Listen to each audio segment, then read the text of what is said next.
Pada video kali ini akan dibahas mengenai aksi konkret mahasiswa dalam merespon pemanasan global dan kerusakan iklim. Jadi, apa itu pemanasan global dan kerusakan iklim?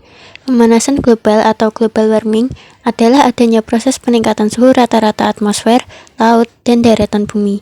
Hal inilah yang menjadi penyebab terjadinya kerusakan atau perubahan iklim. Nah, ada pula ciri-ciri atau akibat dari pemanasan global dan kerusakan iklim, yaitu mencairnya lapisan es, kemudian iklim menjadi tidak stabil, perubahan pola curah hujan, naiknya permukaan air laut, kebakaran hutan, gangguan ekologi, dan juga kerusakan pada ekosistem laut. Berikut adalah dua contoh kasus atau bukti nyata dari fenomena terjadinya pemanasan global dan kerusakan iklim, yaitu ada kekeringan di NTT. Salah satu dampak dari pemanasan global yaitu kekeringan.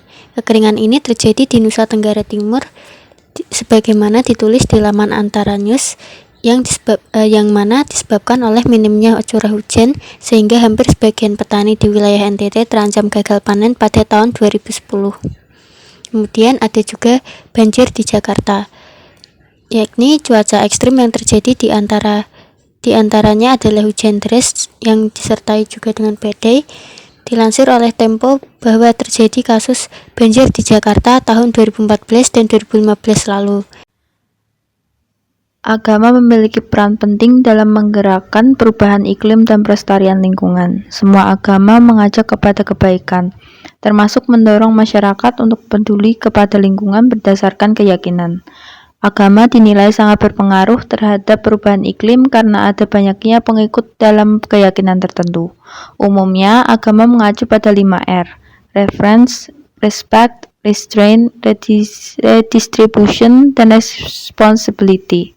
Sebagai contoh, para saintis dan tokoh agama Islam seluruh dunia menyelenggarakan simposium yang melahirkan Islamic Declaration on Global Climate Change pada tahun 2015 yang merupakan entitas strategis dan afirmasi penting yang melengkapi beragam kesepakatan global sejenis lainnya.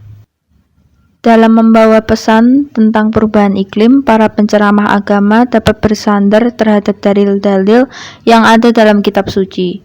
Dalam pandangan Kristen, terdapat ayat-ayat yang mengajarkan untuk memelihara alam, bukan merusak atau menghancurkan alam itu sendiri secara perlahan-lahan. Agama menjadi pondasi sehingga gerakan hijau dirasa sulit apabila tidak disertai partisipasi dari agama yang ada. Gerakan hijau yang dijalankan setiap agama menjadi tanda bahwa masyarakat bersama-sama mencari solusi dalam adaptasi perubahan iklim. Yang terakhir ada aksi konkret mahasiswa. Pertama, etika lingkungan. Menggali ajaran agama untuk menemukan nilai-nilai etika lingkungan yang mendorong untuk menjaga alam dan menciptakan keselarasan antara manusia dan alam. Yang kedua ada doa dan meditasi. Memanfaatkan praktik keagamaan seperti doa, meditasi, atau ritual spiritual untuk memperkuat kesadaran akan kebutuhan untuk merawat lingkungan. Yang ketiga ada pendidikan dan kesadaran. Menggunakan prinsip-prinsip agama untuk mendidik orang lain tentang pentingnya menjaga alam dan tanggung jawab manusia sebagai pengelola bumi. Selanjutnya yang keempat ada kebersamaan dan kolaborasi. Menggalang komunitas berbasis agama untuk melakukan aksi bersama seperti penanaman pohon, pembersihan lingkungan, atau mendukung program ramah lingkungan. Yang kelima, penggunaan sumber daya dengan bijak. Mempraktikkan prinsip keagamaan dalam penggunaan sumber daya, seperti mendorong gaya hidup sederhana, mengurangi pemborosan, dan menghormati keberagaman alam. Yang keenam yaitu advokasi untuk kebijakan lingkungan. Memobilisasi komunitas keagamaan untuk mendukung kebijakan lingkungan yang berkelanjutan dan memperjuangkan perlindungan lingkungan di tingkat lokal maupun nasional. Dan yang terakhir ada pendekatan holistik. Mengintegrasikan nilai-nilai agama dalam pendekatan holistik terhadap solusi perubahan iklim, termasuk keseimbangan ekologi, keadilan sosial, dan keberlanjutan ekonomi. Sekian penjelasannya, terima kasih.